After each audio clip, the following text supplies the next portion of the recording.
exactly the opposite direction. There's a major staging area 150 miles to the east of where the Nahom, or where the Nahom tribal area is, Nahom was.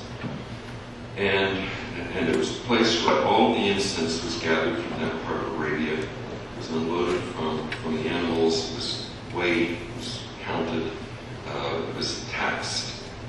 People had to pay obligatory contribution to the local temples, those kinds of things. And it was loaded again on new camels, and off it went, going west.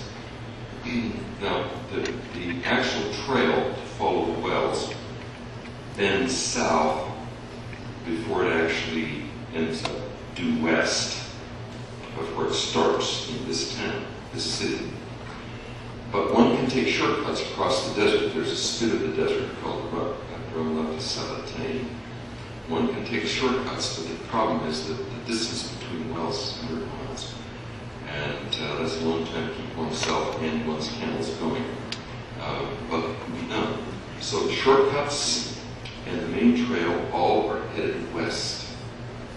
Lehi and Sarai are coming the opposite way, and they turn east. There's not an ancient source that knows this. Not one. I've looked in plenty.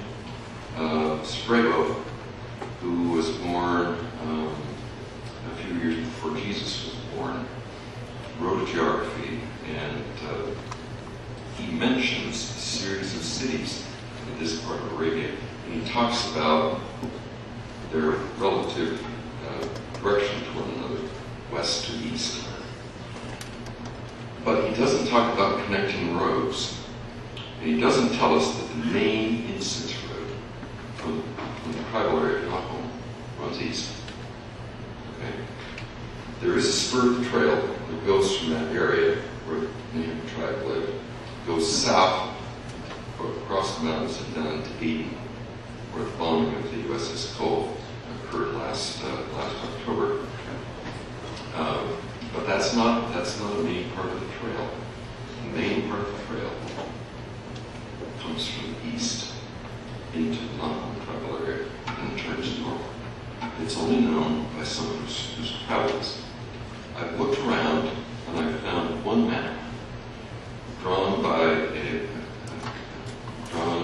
1460 AD by a geographer in Germany that shows knowledge of a trail that comes down into Arabia and then turns east. This geographer, the German geographer, based his work, his map, on the written work of a man named Ptolemy, who was born about 100 AD. Ptolemy became a famous geographer, and there are a number of maps that are based on his written work. It's debated whether or not he drew maps.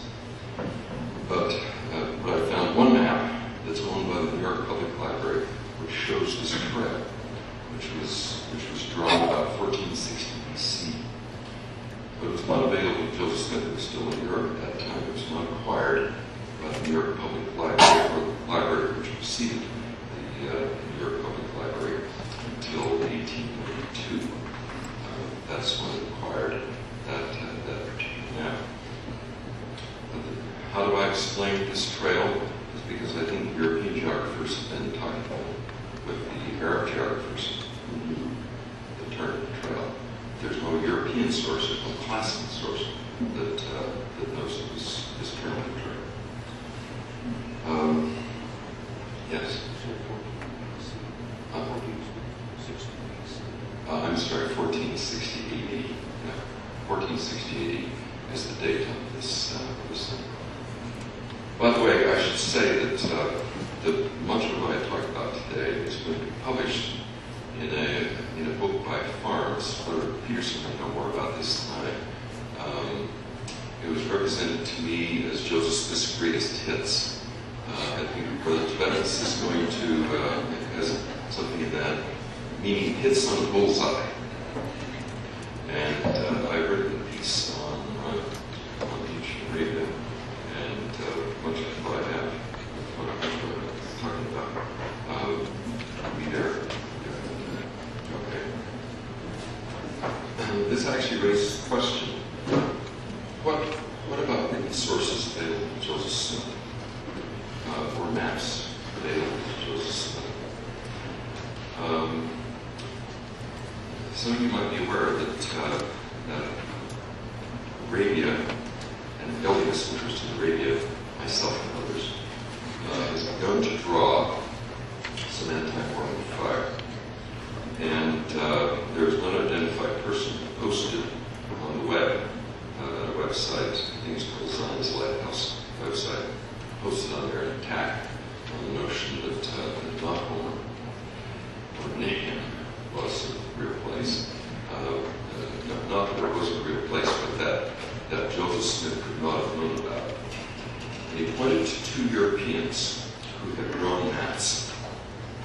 And in their maps of Arabia, they included this place name. One was Carsten Niebuhr, who went into Arabia in the 1760s, published a couple of volumes after he returned, and those two volumes were translated into English in the 1790s. Could have been available to Joseph Smith. Another one was written by a guy by the name of Jean-Baptiste Andil, a Frenchman who was a cartographer and who published a book on ancient geography, which was subsequently translated into English about 1807, something like that. It also could have been available to Joseph Smith. And this guy, who identified, suggested that Joseph Smith could access this thing in the Dartmouth Library, because the family didn't live very far from it. So I got thinking about this, and Joseph Smith lived there, family lived there for 2 years. He was south of there, town. Could have gotten up there as a very precocious first or second grader. That's how old Joseph Smith was when his family was living there. So he could have gotten to the Dartmouth Library, and thumbing through some things, found these fascinating maps from Dundee on the one hand and Niebuhr on the other hand. And he could have said, oh, look at this name. It's the same name in both places. Isn't that interesting? And remembered that and stuck it into his narrative of First Nephi as he composed it. Well, I don't think so. With the help of a woman who was a former employee of Dartmouth College and also was the institute teacher for the students at Dartmouth, she helped me run down the acquisition dates of these works in the Dartmouth Library. One was acquired in 1821, 1822, long after Joseph Smith's family left and moved to New York. The other one was acquired until 1937, 150 years after it had been translated into English. So it was never available for Joseph Smith to consult. Plus, it was bad form on this guy's behalf to claim that the Frenchman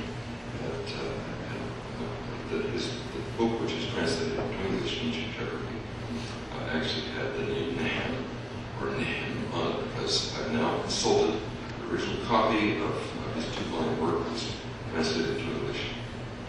It's not there. The map that shows Arabia is very general. It's a map of the world, and the name doesn't appear there.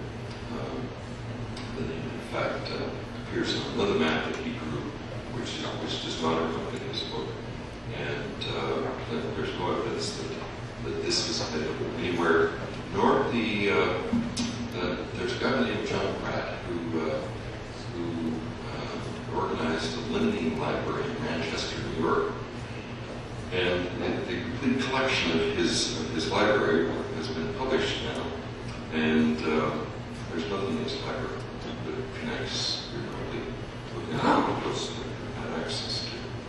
So written sources, no, I don't think so. Now, there are pieces within the text which also fit, in my view, with the context of Arabia. Let's start with one of the obvious ones, Lehi's dream. I believe that Lehi's dream is prophetic, not only for the house of Israel, not only for the coming of the Messiah, and so on, which we read in chapter 10, but also for other pieces of his dream. I think that they're prophetic for his family in the next few years. that they'd be traveling. I'll give you, for instance, okay, you know how this thing starts. Lehi